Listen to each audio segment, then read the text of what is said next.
Today I'm going to talk about feeling unloved, unlovable, not good enough, and how we can change that easily, effortlessly, if we choose to.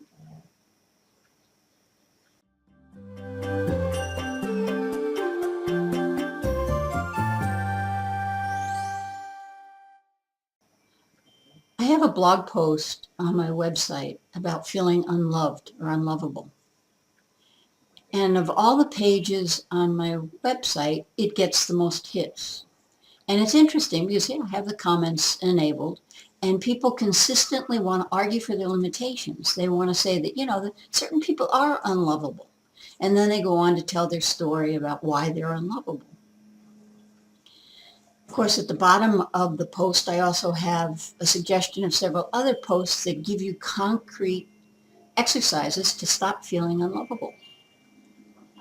When I was a kid, my mother used to say to me, a friend of mine raised Dobermans. And in each litter, there was at least one pup that needed to be destroyed because it was vicious, unlovable. And then she would look at me and she'd say, and you're that puppy. Now, I could have really embraced that deeply, and I could certainly argue for the fact that, obviously I'm unlovable if my mother thought I should have been killed at birth.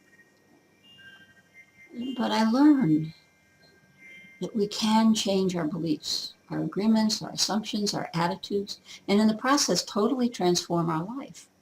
There's no such thing as an unlovable person. Some people may act in a way that is, one perhaps could call it unacceptable. Their behaviors might not engender love, but the essence of who and what they are is lovable. And we can choose. We can continue to be no, I was going to say unlovable, but we can choose behaviors that are irritating to people. We can act in ways that repel people, that stop us from experiencing deep and abiding friendships. But those are all choices. We can absolutely choose to love ourselves. And, and then one of the arguments people always have is that, well, if there's nobody out there that loves me, then how can I possibly love myself? The irony in that is until we really love ourselves, the likelihood of attracting people that really love us in an unconditional way is pretty much nil and zip. Whatever we believe, that's what we experience. If we believe we're unlovable, then we'll find evidence that we're unlovable.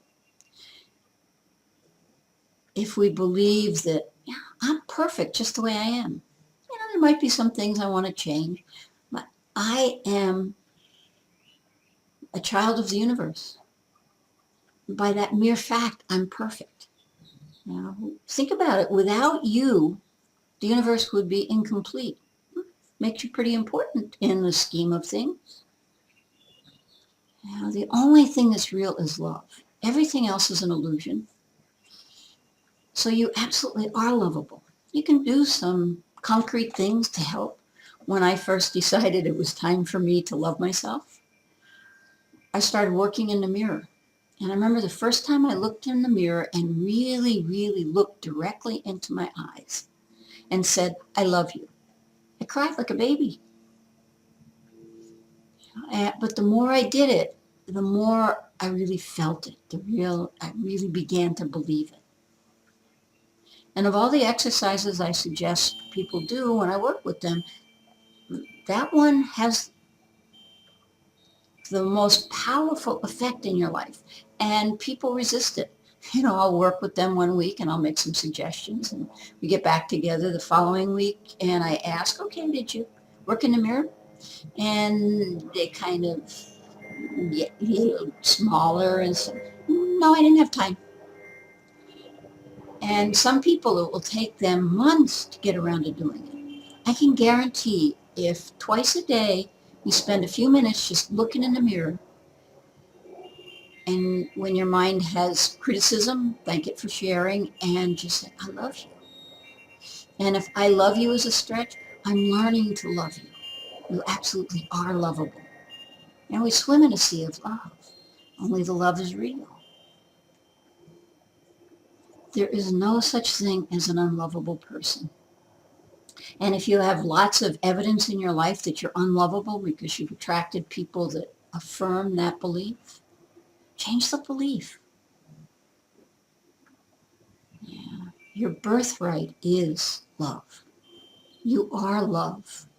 You are loved and you absolutely are lovable. Give yourself permission to change your beliefs and watch your entire life change. I mean, that works across the board.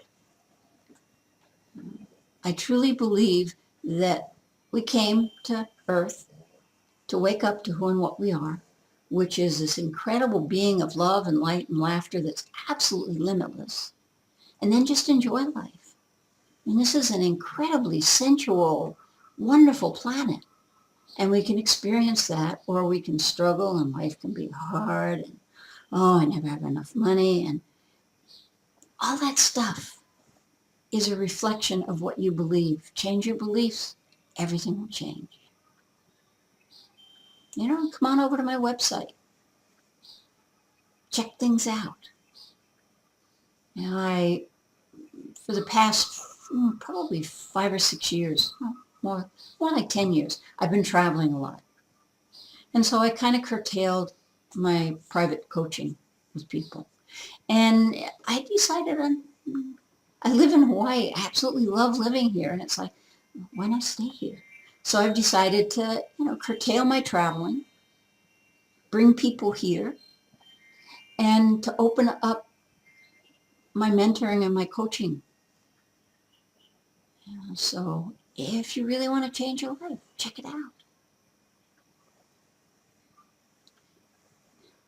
And just, take a deep breath and let your statements really sink in. You are loved.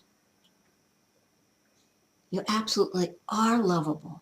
And you swim in a sea of love. So until next time, aloha.